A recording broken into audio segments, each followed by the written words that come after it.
So let's get started diving into why I think you should use market share as your North Star. I think it's enables you to get a lot of different views of how you can optimize your business, how you're doing in the competitive market and your landscape. And it's probably one of the most underutilized features that most sellers don't know about or don't use today. And this is really what I want to spend the time talking about. You may know Jungle Scout really invented product research about 9 years ago, created the whole category. We're the first person on the market. About 4 years ago, we launched an enterprise product that revolutionized what we're doing and started making market share available. And now we've brought some of that market share down to a smaller, more manageable size for smaller businesses at a more affordable price. What we're going to talk about is market share of how you can go use it both at the large enterprise and all the way down throughout the businesses. And I'm going to give you some examples of why it's so impactful and why you need to be doing this. And so if you think about what market share is, at the high level, it's just a metric. It's how much of your company's sales are part of the total market. But really, it represents a lot more than that. It really is part of what you need to be doing to form your long-term growth perspective for your company. How are you winning and establishing the market? One of the things that's critical on Amazon is the durability of brands. And if your brand isn't durable and making sure you're maintaining that market and winning it, it's not going to be as valuable in the long run. It's a comprehensive performance measurement. You can find all kinds of things of how your business is performing, figuring out your product strategy. Are there new products coming to market you need to be aware of? Are there new product opportunities you should be launching for product innovation? Monitoring your advertising. If you use an agency for your advertising, you can look at your own sales and see they're increasing, say 100% a year. You can look at your ROAS and it may look healthy, but what you might not see is that the total market's growing and other players are actually taking your share. And without using market share, you may think you're doing well, but you're actually losing and you're at risk of being disrupted. And then there's a bunch of other plays too of like, how do you go use it for listing optimization? And especially, like I mentioned, product innovation is a big one. So let's go through and talk a little bit about energy drinks. I want to use this as an example because I think it's something most people know about. It's pretty interesting. If you go search for the bestseller energy drinks on Amazon, Celsius is currently the number one. You see Monster is up there as well, and then C4 and a few others. Typically, when you go look at market share, this is sort of what you'll get. And you'll look at the market share by the brands, and you'll see Monster Energy is leading the way. They have almost 18% of the market share. Red Bull is the second for energy drinks with 10%. Celsius is third at about 6.5%. And you can see the category is generating about $500 million, so $500 million in revenue. And this is great to understand it, but it doesn't help you improve your business. It doesn't help you sell more. It doesn't help you understand what the threats are. It doesn't help you with product innovation. And so that's where we can start looking at understanding this a little bit deeper. So the next slice I'd probably do is if I was Celsius, I would start looking at how am I doing? And you can see it's actually year over year increasing market share, which is obviously a good trend. And you can see where you're taking some of that share from. Red Bull and Monster, who are the two incumbents that we mentioned, are actually declining their presence in the market. That's nice to know. And it's great as a benchmark. And it's great to help inform strategies. But there's a lot more to know. And there's a lot more actionable pieces that you can actually go take out of this. So I mentioned this is especially important if you outsource your advertising to an agency. Making sure you're able to monitor this is critical. If you're an incumbent brand that's defending share, you need to know this. And if you're an up and coming brand, this is what you want to be benchmarking. Are you able to go effectively take share? And so I'm going to go talk through a little bit of the use case of how you can actually make this more actionable other than just benchmarking maybe once a quarter or once a month. And some of the ways I mentioned was around product innovation. And so I'll show you some of the ways you can do this to use AI to go through and analyze your competitors, to analyze all the players in the market, to analyze their reviews, and also to find unmet customer needs. I think there's really interesting ways of finding new variations or new products from it. You can also use it to understand your pricing dynamics and also create best practices for how you go launch your brands. And so let's keep going with that energy drink example. What we've done is pulled all the reviews for the drinks, and this is specifically for Celsius, and then we've also pulled all the competitor reviews. For Celsius, you can see what the reviews are, what percentage are positive, negative, and it talks about some of the things that are good. You can see there's strong demand. People really like Celsius's flavors, and they like that there's that no crash later on feeling. So clearly like that messaging and product is resonating. But one of the things that people have mentioned is that they contain a lot of caffeine,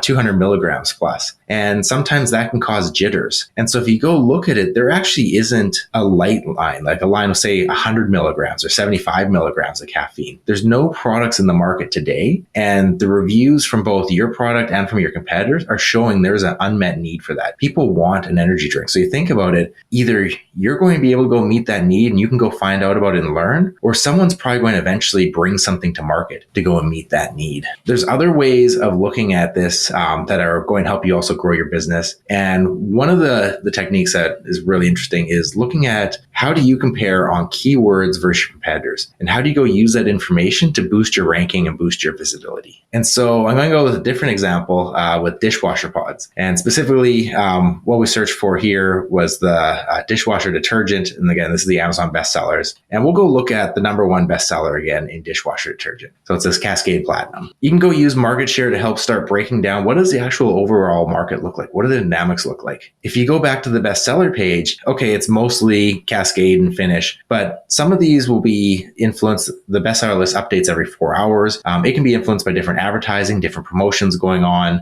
Amazon, off Amazon events, different things will go through and make this change. And so that doesn't necessarily give you the understanding of the market. So what you can do is you can go look at what the market actually looks like over the last 12 months and who are the big players and how much they have. You can see Cascade is the largest, has about 29%.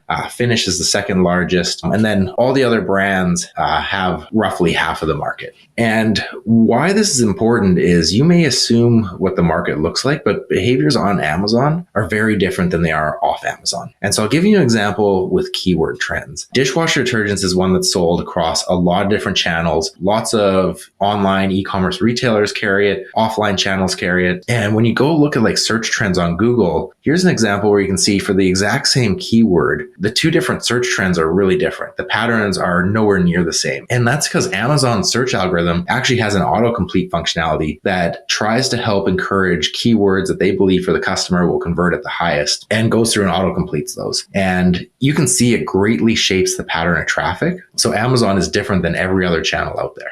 So how do we go use this for our product, knowing that Amazon's different? And how do we go use it to inform our keyword strategy? So here's an example where we go look at this product. So that Cascade Platinum, again, this is the number one bestseller. And you can go look at it against, I picked the 3 products that I thought were probably the most similar. And you can see on this page, here's all the keywords where the competitors are ranking, and it can be sponsored or it can be organic. You can see under some of these, there's a little S at the top, that little black triangle. That indicates that it's actually a sponsored product that's showing up in the search rankings. The rest are organic rankings. And you can go see none of these have a sponsored product or a ranking on it. And so there's a whole bunch, for example, we'll go look at this first row. It's Finish dishwasher pods. If you think about that, and this is one where you may choose as Cascade, they already have one sponsored showing up in the 3rd position. That might be okay, but it's an opportunity to go look at like, can we go potentially put either a sponsored brand or sponsored product on competitor brand terms and use that to help win share? Sponsored brand ads are actually especially interesting. If you think about it, it's that banner at the top of the search result page, and you can even craft videos and messages as to why people should be looking at Cascade. Perhaps maybe you go look at some of that feedback that you get of why Cascade is better than Finish, and you help talk to some of those points or your brand. You can imagine like all the different ways you can use to try to go get sales. Similarly, that wasn't the only sponsored brand that it's absent of. You can see these 3 others are also brand terms for your competitor where there's no sponsored products and really no organic ranking. Even the other Cascade product is showing up on the 2nd page and beyond. And so you think about it, there's a pretty big opportunity to help go convert some of those. Similarly, it's not just for branded terms. For example, like in this product, dishwashing detergent liquid, that's one that it actually isn't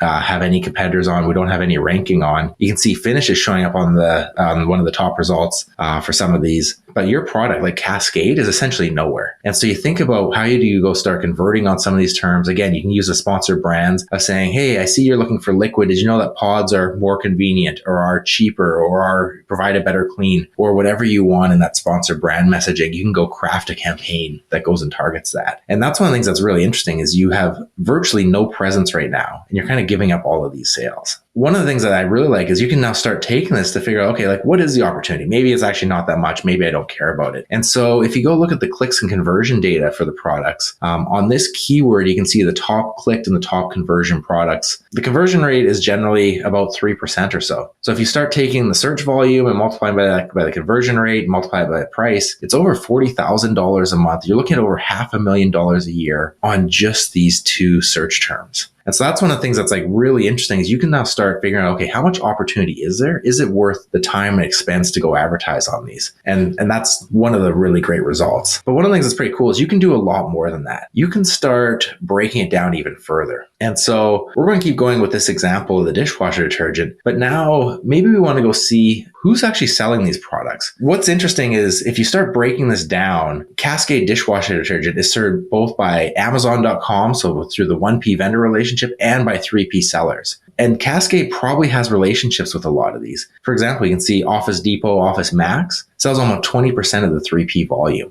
And I don't know what kind of relationships Cascade has with these brands, but especially for ones that are selling lots of the product, they want to make sure that those brands are also keeping a high quality. Oftentimes for kitchen products, there might be expiration dates or different pieces that they need to make sure that it's like high quality inventory going to the supply chain. Because when you get a bad review for maybe if someone takes expired product or ships it in, that goes against the brand, it goes against the product. And so you want to make sure that you're understanding who's selling it. Are they getting reputable product from you, or are they going just buying maybe stuff that's expired already and trying to go resell it? And this is a great way where you can start seeing who's actually selling the product, what they're selling, and how much. I'll give you another example of Duracell batteries. And this is more than just potentially protecting your brand reputation. This could also be legal liabilities and risks. So you think about batteries, especially recently, there's been lots of fires that have started from batteries. About a third, about 20% actually of Duracell is sold by 3P. If you look at some of the larger brands like Rebel Smuggling, for example, sells $1 million.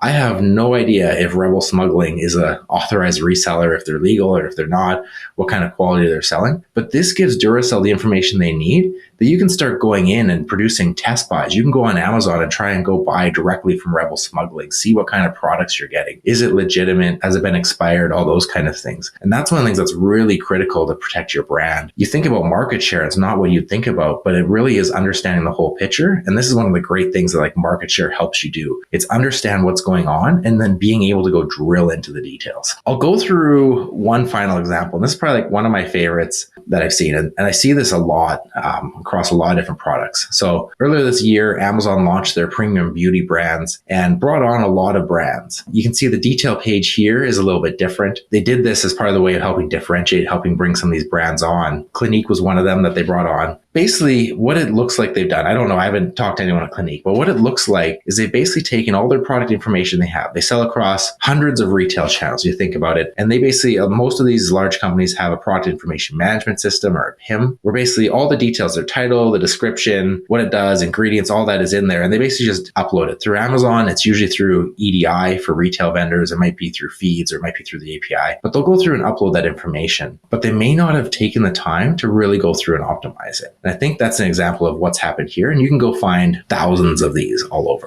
What you can see from this example is they have about 0.8% of the market share. They have some, but if you go look at the next products, they have significantly more. When you go look at what the competitor products are in this space, similar price point, they're selling almost $17 to $20 million worth of product. And that's one of the beautiful things you can go see with like market research and with market share is what percentage of the market are you actually able to capture and what are your competitors doing? And then again, you can start drilling in and understanding what's going on. So if you go look at this example, now let's start drilling into the keywords. There are over 18 missing ones versus these. And so this is ones where your competitors are ranking and you're not. This is where you can start drilling into the keywords and you can go see why are you potentially not winning here. There's lots of keywords here. You can see the one, for example, the second one, moisturizer. The Clinique moisturizer isn't showing up anywhere near it. Your competitors are showing up in positions 5 and 9. It gets almost 1.8 million broad searches. Hugely searched term. You have one of the dominant brands and there's no organic or sponsored ranking for it. And so this is potentially leaving millions and millions on the table. And so when I went through this product, you can actually go look at all the search volumes that you have, start looking at the conversion rates. They're doing about $2 million a year in sales. I think they could be doing anywhere from 15 to 20. So you're probably leaving as much as $18 million on the table on one product. This is one of the things I love about like being able to use market share as your North Star is you wouldn't have known what that opportunity was, how much you could go do, and then be able to go drill down into the why. And that's what I think is really powerful about this and what's great.